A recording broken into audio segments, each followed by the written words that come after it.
नमस्कार बंधुरा लास्ट 8 सप्ताहे चारखाना भयानक ट्रेन दुर्घटनार मुखे सम्मुखीन হয়েছে আমাদের এই গোটা দেশ। इस वक्त की बड़ी खबर, यूपी में एक और रेल हादसा। Over 200 people have been killed and around 900 left injured in a horrific train accident. कवच को लेकर बड़ी बड़ी बातें की गई थी पिछले बजट में, इस बार तो जिक्र ही नहीं है। रेल मंत्री वैष्णव जी को इधर उधर की बातें करने की जगह, राहुल गांधी का बयान देखने की जगह पहले रेल मंत्रालय देखें और इस्तीफा दें। नैतिक जिम्मेदारी ही नहीं लेते हुए पूरी तरह जिम्मेदार वो हैं। Vaishnav will be remembered as the minister not for railways but railway accidents. In his term, there are more railway accidents, but he gives assurance after assurance after assurance, but nothing stops. 17 June 2024 Kanchenjunga এক্সপ্রেসের 3টা বগি লাইনচ্যুত হওয়ার ফলে 11 জন মানুষের মৃত্যু হয় এবং 60 জনের বেশি মানুষ আহত হয়। এই ট্রেনটি শিলাদন থেকে আগরতলা আসার সময় একটি মালগাড়ির সাথে ধাক্কা লাগার ফলে কাঞ্চনজঙ্ঘা এক্সপ্রেসের 3টা বগি লাইনচ্যুত হয়, যার ফলে এই ভয়ানক অ্যাক্সিডেন্টটি হয়।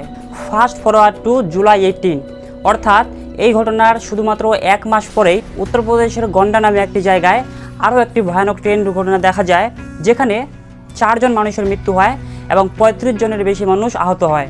এরপর 30 জুলাই 2024, অর্থাৎ এই ঘটনার শুধুমাত্র 12 দিন পর আরও একটি ভয়ানক ট্রেন দুর্ঘটনা দেখা যায় ঝাড়খণ্ডে। এই দুর্ঘটনায় 2 জন মানুষ মারা যান এবং 20 জনের বেশি মানুষ আহত হয়। এবং এই ঘটনার মাত্র একদিন পরে অর্থাৎ 31 জুলাই আরও একটি রেল দুর্ঘটনা দেখা যায়। নিউ জলপাইগুড়ির রাঙ্গাবানিতে একটি মালগাড়ি 2টি বগি লাইনচ্যুত হয়, যার ফলে আরও একটি ভয়ানক ট্রেন দুর্ঘটনা দেখা যায়। আপনাদের যদি মনে থাকে তাহলে আপনারা বলতে পারবেন যে 2023-এর নিউ জলপাইগুড়ির ময়নাগুড়িতে অর্থাৎ এই জায়গাতেই খুবই একটি বড় ভয়াবহ দুর্ঘটনা হয়, যেখানে প্রায় 100 জনের বেশি মানুষ নিহত হন এবং 500 জনের বেশি মানুষ আহত হন। কিন্তু সবথেকে ভয়ানক যে রেল দুর্ঘটনাটি সেটি আজ থেকে প্রায় 1 বছর আগে ঘটে, অর্থাৎ 2 জুন 2023-এ ওড়িশার বেলাসুর নামে একটি ডিস্ট্রিক্টে করমণ্ডল এক্সপ্রেস নামে একটি ট্রেনের একটি মালগাড়ির সাথে ডিরেক্টলি ধাক্কা লাগে এবং অপোজিট সাইড থেকে আসা বেঙ্গালুরু সুপারফাস্ট এক্সপ্রেসের 5টি বগি লাইনচ্যুত হয়, যার ফলে আমরা এই ভয়াবহ ট্রেন অ্যাক্সিডেंटটি দেখতে পাই। किसी ने नहीं सोचा होगा कि ये ट्रेन का सफर आखिरी सफर होगा। अचानक इनका बोगी से बाहर आया तब देखा किसी का पैर नहीं है, किसी का हाथ नहीं है। 233 लोगों की मौत की जानकारी अभी तक In one of the worst rail disasters in India, at least 233 people were killed. এবং আপনারা জানলে অবাক হবেন, এই ভয়াবহ ট্রেন অ্যাক্সিডেন্টে 270 জনের বেশি মানুষ সেখানে নিহত হন এবং 800 জনের বেশি মানুষ আহত হন। ভারতের রেলওয়ে হিস্ট্রিতে এরকম ভয়াবহ দুর্ঘটনা বা এরকম ভয়াবহ অ্যাক্সিডেন্ট খুব কম দেখা গেছে। এরকম আরও অনেক ভয়াবহ দুর্ঘটনা আছে আমাদের সামনে।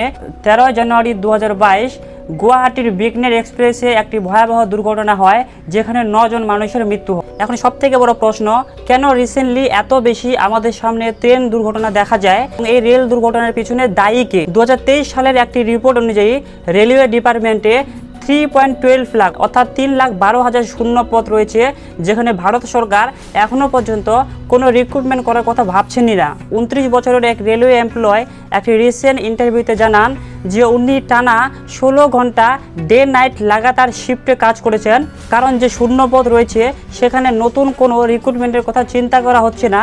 এই জন্য যে রেলওয়ে এমপ্লয়গুলি এখন কাজ করছে তাদেরকেই পুরো কাজটা করতে হচ্ছে। রেলওয়ে ডিপার্টমেন্টে যারা সুরক্ষা ডিপার্টমেন্টে রয়েছেন সেখানে 16% অর্থাৎ 16% শূন্য পদ রয়েছে, যেখানে এখন পর্যন্ত কোনো রিক্রুটমেন্ট করা হয়নি।